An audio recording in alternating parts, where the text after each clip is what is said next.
A paz de Cristo a todos. A segunda vinda de Jesus e o arrebatamento. A segunda vinda e arrebatamento são duas dinâmicas diferentes, acontecendo simultaneamente. Segunda vinda é a ação de Jesus quando ele abrir os céus e descer para habitar na terra permanentemente. Enquanto o arrebatamento é o que acontecerá com os santos quando, diante dos céus abertos, subirem para se encontrar com Jesus nos ares. Quando acontecem estes eventos? Não sabemos o dia nem a hora. Como está lá em Mateus 24:36. Mas tendo discernimento dos tempos e estações, não ficaremos perdidos ou surpreendidos com a segunda vinda. A vinda de Jesus tem sinais claros. Seguindo a cronologia de Apocalipse, vemos que a grande tribulação começa quando o primeiro dos 7 selos é aberto. Apocalipse 6, né? Logo depois inicia a sequência das trombetas. E a vinda de Jesus se dá no soar da 7ª trombeta. Aqui estão algumas referências conclusivas sobre quando Jesus volta. Primeiro, está lá em 1 Tessalonicenses 4:15-17, que diz que Paulo fala que ao som de uma trombeta, esse arrebatamento vai acontecer, que vai ser ao som de uma trombeta. Segundo, em Apocalipse do 8 ao 11, está lá o relato de que existem 7 trombetas. E terceiro, lá em 1 Coríntios 15, 51 e 52, revela que será ao som da última trombeta. Então, a primeira trombeta inicia a grande tribulação, são tocadas 7 trombetas.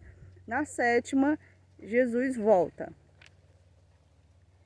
Então, quando virmos acontecer os detalhes do 6º selo, por exemplo, podemos saber que os próximos acontecimentos serão aqueles descritos pelo 7º selo. Tem uma sequência. Assim, os passos são dados progressivamente e detalhadamente para conseguirmos acompanhar a narrativa bíblica.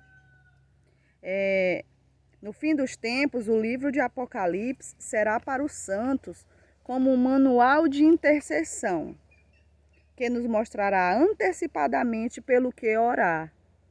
Ele também nos ajudará na proclamação profética, pois poderemos anunciar com ousadia quais serão os próximos acontecimentos.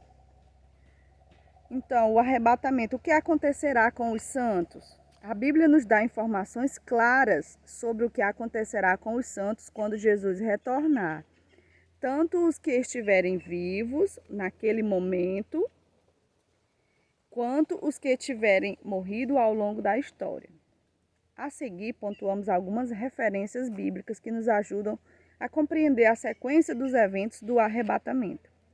Primeiro, os mortos ressuscitarão primeiro. 1 Tessalonicenses 4:16. Segundo, os que estiverem vivos e em Cristo, nos dias da volta de Jesus, junto com os que ressuscitaram, serão arrebatados e o encontrarão nas nuvens, nos ares. E agora estaremos eternamente com o Senhor. 1 Tessalonicenses 4:17. Terceiro, todos serão transformados, recebendo corpos glorificados no abrir e fechar de olhos. Os que estavam mortos serão transformados na ressurreição e os vivos terão os seus corpos transformados instantaneamente. Então, o que vai acontecer num piscar de olhos é a transformação dos corpos, como está lá em 1 Coríntios 15, 51 a 53. E, em quarto lugar, os santos receberão recompensas eternas, como diz Apocalipse 22:12. Então, é assim que vai se dar a sequência do arrebatamento. Ninguém sabe o dia e nem a hora desse arrebatamento, o dia e a hora. Então, de fato, ninguém além do Pai sabe o dia e a hora do retorno de nosso Senhor Jesus. Mas devemos conhecer os sinais e as épocas para assim não sermos surpreendidos. 1 Tessalonicenses 5, 1 e 4. Jesus ordena que todo crente aprenda a parábola da figueira, ou seja, que todo crente esteja pronto para discernir os sinais dos tempos. Mateus 24, 32. Jesus vem como um ladrão, de surpresa para as pessoas que não andam na luz. Entretanto, se andamos na luz, este dia não nos surpreenderá. Se não sabemos qual é o dia do seu retorno, a verdade é que todos saberão quando o evento acontecer. O arrebatamento não será secreto, como dizem alguns, pois a Bíblia relata que todo olho o verá. Mateus 24, 32 e 33, Lucas 21, 25 ao 28, Apocalipse 1 e 7. Todo olho o verá. A teoria do arrebatamento secreto foi criada há menos de 200 anos. Foi nos anos 1800 a primeira vez que se começou a pensar no arrebatamento de forma separada da segunda vinda. Este ensinamento se propagou e se consolidou como uma visão escatológica através de John Darby. Ele viveu de 1800 a 1882. E do autor da conhecida Bíblia de Estudo Scofield, Cyrus Scofield, que viveu de 1843 a 1921. Esta compreensão escatológica foi tremendamente popularizada com a série Deixados para Trás. Mas nós sabemos que temos que ficar com o que a Bíblia diz e não com o que dizem que ela diz, mas com o contexto original dela, né? Então aqui os primeiros discípulos dos discípulos, né, digamos assim, eles criam no arrebatamento bíblico e não no arrebatamento secreto. Né? O arrebatamento secreto é novo, é uma teoria nova, relativamente nova. Não era assim que a igreja primitiva cria. A igreja primitiva cria no arrebatamento bíblico, conforme os profetas disseram, né? Então, assim, nós cremos no pré-milenismo, que tem essas características, que Israel é central no plano de Deus, mas Israel não substitui a igreja, não existe a sua substituição pela igreja, né? Jesus volta no final da grande tribulação, nos encontramos nos ares e descemos para reinar com ele na terra. É assim que a palavra de Deus diz. Estes eventos, eles inauguram o milênio, né? E existe uma ressurreição no início, que é a ressurreição dos santos, e uma outra ressurreição no final do milênio, que é a segunda ressurreição. E quem eram os principais expoentes que criam assim, né? Papias de Hierápolis, discípulo do apóstolo João, no século I. Policarpo de Esmirna, discípulo do apóstolo João, no século I. Justino Marte, no século II. Irineu de Lyon, no século II. Tertuliano, no século II. Lactâncio, no século III. Esses primeiros, digamos assim, discípulos dos discípulos, né, que criam conforme a igreja primitiva cria, eles esperavam Jesus da forma como os profetas disseram, né? E conforme o Senhor também revelou para Paulo, e Paulo entendeu todo o mistério né, conforme estava na lei e nos profetas, ele entendeu tudo. Paulo entendeu tudo e escreveu. Então, quando Paulo fala que o arrebatamento vai ser ao som da sétima trombeta, ele está se referindo à sétima trombeta. A última trombeta é a sétima trombeta do Apocalipse, né? Então, como é que vai se dar essa vinda de Jesus? A vinda de Jesus vai se dar em 3 etapas. Em 3 etapas. Ao compararmos as escrituras, é possível observar, como eu mencionei, né, que foi em 3 etapas, que a grande tribulação terá a duração de 1260 dias. A grande tribulação. Porém, o anjo, segundo a profecia bíblica de Daniel, o anjo fala a Daniel sobre 2 outros períodos proféticos que devem ser observados. Ele fala de 1290 dias e fala de 1335 dias. Então seriam 30 dias, além dos 3 anos e meio da tribulação, da grande tribulação. E depois disso, mais 45 dias. Então, podemos, portanto, sugerir que o processo da volta de Jesus em todas as suas etapas acontecerá 30 dias, durará 30 dias, conforme Daniel 12, 6, 7, 11, 12.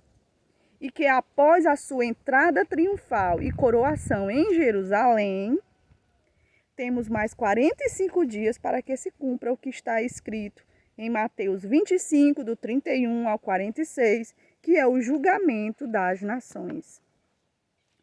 Então, a conclusão de que todos os acontecimentos compreendidos dentro da segunda vinda de Cristo se dividem em 3 etapas, é baseada na conciliação entre os períodos de tempo relacionados ao retorno de Jesus na profecia bíblica de Daniel, né? 1260 dias, segunda etapa, 1290 dias, terceira etapa, 1335 dias.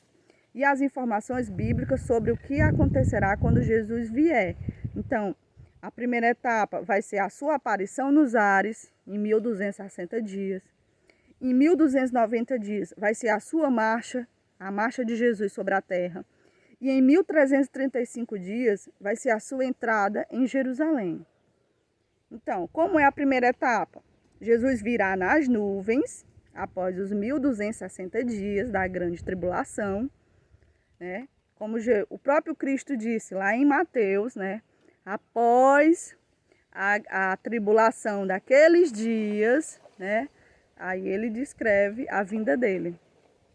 Então, Jesus virá nas nuvens com todos os anjos, né? Os santos aí são os anjos, né? Jesus virá nas nuvens com os anjos, conforme está em 1 Tessalonicenses 13, 13, Mateus 25, 31, fazendo uma procissão em altura e velocidade que permitam que todo olho veja, enquanto ele percorre pelos ares toda a latitude e longitude da terra habitada. Então, as características, ele vem com a glória do Pai, Mateus 16, 27. Ele vem com grande poder, Marcos 13, 26. Ele vem com chamas de fogo, 2 Tessalonicenses 1, 6 a 8. E ele vem como um relâmpago, Mateus 24, 27.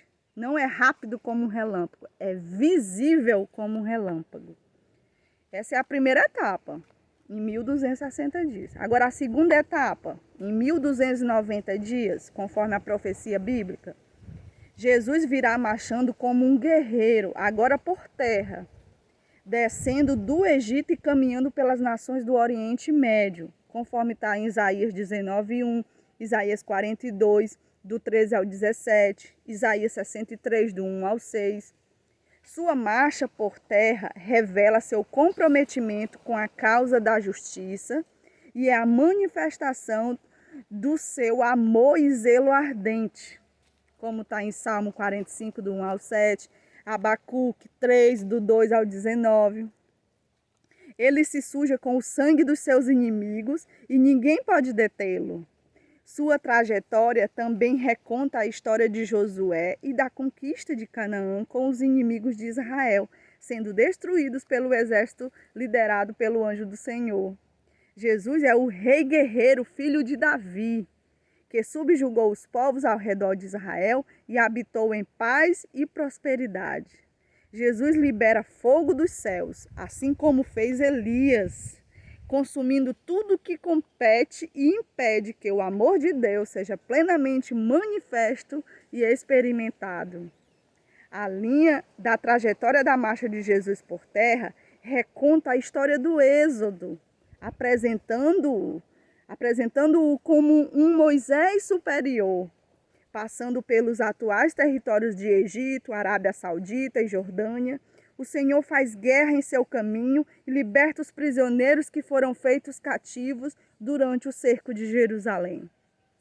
E a terceira etapa, que é 1335 dias, quando chega a Jerusalém, Jesus encontra a cidade sitiada por exércitos inimigos e a liberta do seu terrível cerco, conforme está em Zacarias 14, do 1 ao 5. O exército inimigo é destruído de maneira sobrenatural. Zacarias 14, do 12 ao 15. O Senhor matará o anticristo com o sopro da sua boca e o esplendor da sua vinda, conforme 2 Tessalonicenses 2 e 8. Né? Ele entra glorioso na cidade de Jerusalém, ao som da famosa declaração que ele mesmo predisse, né? Bendito o que vem em nome do Senhor. Mateus 23, 39.